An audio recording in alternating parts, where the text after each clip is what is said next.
20 वर्षात 24 वेळा बदली, जिथे जाईल तिथे जनतेचा होतो कैवारी, मात्र राजकारण्यांचा होतो तो वैरी. बरोबर आपण ओळखलं, ते आहेत IAS अधिकारी तुकाराम मुंढे. नमस्कार, मी आज तुकाराम मुंढे यांच्या विषयावर बोलणार आहोत.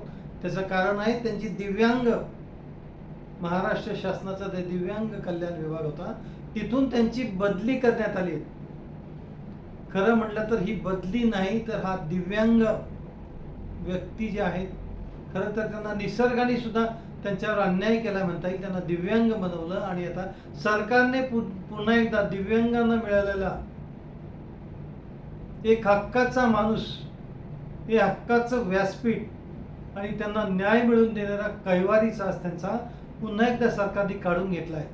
खरं तर या सरकारला चांगले काम करणारे अधिकारी नको आहेत का? एकीकडे मुख्यमंत्री त्यांचा गौरव करतायत, त्यांच्या चांगल्या कामाचा अनेकदा त्यांनी गौरव केलाय. असे अधिकारी महाराष्ट्राला हवे आहेत असं सांगतात, मात्र त्यांना कुठेही 1 वर्षांपेक्षा जास्त काम करण्याची त्यांची संधी त्यांना दिली जात नाहीत. जे डिपार्टमेंट, जे विभाग खरं तर इतर IAS अधिकाऱ्यांना नको असतात, जिथे क्रीम मलाई मिळत नाही किंवा कमी प्रमाण असतं, असे विभाग ज्यांना नको असतात, तिथे चांगल्या अधिकाऱ्यांना, म्हणजे विशेषतः तुकाराम मुंढेंसारख्या अधिकाऱ्यांना असे विभाग दिले असता. मात्र तुकाराम नावाप्रमाणेच तुकाराम आहेत, त्यांना कुठेही टाका फरक पडत नाही, कारण त्यांना मलाई नकोच आहेत. सरकारची जी चाकरी करायची, सरकारचा जो पगार मिळतोय, ज्यासाठी आपली नियुक्ती झाली ते प्रामाणिकपणे काम करायचं, हे एकमेव ध्येय असणारा माणूस ज्या खुर्चीत बसवला त्या खुर्चीला त्यांनी गाजवलेला आहे आणि जनतेची खऱ्या अर्थाने त्यांनी सेवा केली. फक्त 14 ते 15 महिने या दिव्यांग विभागाचे सचिव म्हणून त्यांनी काम केलं आहे. मात्र जे अनेक वर्ष जेव्हापासून हा विभाग स्थापन झाला आहे त्यापर्यंत एकाही अधिकाऱ्याने किंवा त्या विभागाच्या एकाही मंत्र्याने असं काम केलं नसेल. असं अवघ्या 14 महिन्यांमध्ये तुकाराम मुंढे यांनी काम केलं आहे.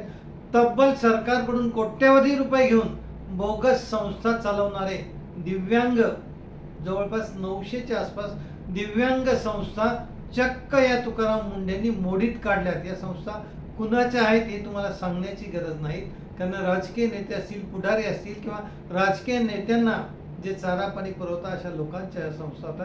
कुठेही त्याचं अस्तित्व नाही, फक्त एक बोर्ड लावायचा आणि सरकारची कोट्यवधी रुपयांची वळवणूक प्रत्येक वर्षी करायची. अशा तब्बल 900च्या आसपास संस्था यांनी चक्क टाळाच ठोकला, त्यांचे परवाने रद्द केले. इतकंच करून मुंढे साहेब थांबले नाही, तर ज्यांनी दिव्यांगाचं बोगस प्रमाणपत्र घेतलं, फक्त प्रमाणपत्रच घेतलं नाही तर दिव्यांग बांधवांचा खरा हक्क त्यांनी हिरावून घेतला. त्यांना लागणाऱ्या नोकऱ्या असतील, इतर अनेक विभागांमध्ये दिव्यांगाचं बोगस सर्टिफिकेट घेतलं अशा संस्थांमधून आणि अनेक IAS अधिकारी झाले असतील, मोठमोठ्या पदांवर पोहोचले असतील. तुकाराम मुंढे साहेबांनी यांची सुद्धा चौकशी केली होती की ज्यांना सर्टिफिकेट दिले आहेत, प्रत्येक विभागांना नोटीस दिल्या होत्या की ज्यांना दिव्यांग विभागाच्या बेसवर तुमच्याकडे लागले असेल सर्वांचे बायोडाटा आमच्याकडे पाठवा. अशा पद्धतीची चौकशी चालू केल्यानंतर अनेकांचे धाबे अक्षरशः दाणाणले होते. 10-10, 20-20 वर्ष ज्यांच्या सर्व्हिस झाले आहेत अधिकारी म्हणून, त्यांना सुद्धा घरी बसायची वेळ आली होती आणि त्या सर्वांनी कांड केलं. इतकंच नाही तर दिव्यांग विभागाचे महाराष्ट्रामध्ये एकमेव नेते होते बच्चूभाऊ कडू. कधीही त्यांच्यावर अन्याय झाला तर ते धावून जायचे, मात्र बच्चूभाऊंचं सुद्धा दुकान बंद व्हायला लागलं होतं आणि ते सुद्धा तुकाराम मुंढेंची वादविवाद करत होते. त्याचं प्रमुख कारण असं की तुकाराम मुंढेंनी हा विभागच ओपन करून टाकला होता, जनतेला अनेक नंबर आणि सुविधा दिल्या होत्या, जेणेकरून दिव्यांग विभाग त्यावर रजिस्टर करून डायरेक्ट सरकार दरबारी आपल्या तक्रारी, आपलं म्हणणं मांडत होतं. त्यामुळे अशा नेत्यांकडे जाणार तरी कोण, त्या नेत्यांचं सुद्धा महत्त्व कमी होत होतं. अशा अनेक चांगल्या कामांच्या तक्रारी नेते मंडळी असतील, अधिकारी असतील, यांना कुठेतरी खटकत होत्या आणि अनेक चांगली कामं करायची शिल्लक असतानाच तुकाराम मुंढे साहेबांची पुन्हा एकदा 24व्या वेळा पुन्हा एकदा बदली झाली. तुकाराम मुंढे साहेबांना कुठेही टाका, पुणे असू, नवी मुंबई असू, नाशिक असू, औरंगाबाद, नागपूर, अमरावती, जिथे जिथे गेले आणि जो विभाग त्यांना दिला त्यांनी प्रचंड चांगलं काम तिथे केले. इतकंच नाही तर अनेक ठिकाणी नाशिक, अमरावती, नवी मुंबई, अशा नागपूर, स्वतः मुख्यमंत्र्यांचं गाव, अशा ठिकाणी इतकी जनतेला लाभणारी, जनतेच्या फायद्याची सरकारी योजना त्यांच्यापर्यंत पोहोचून जनतेला प्रत्यक्षात लाभ पोहोचवला होता.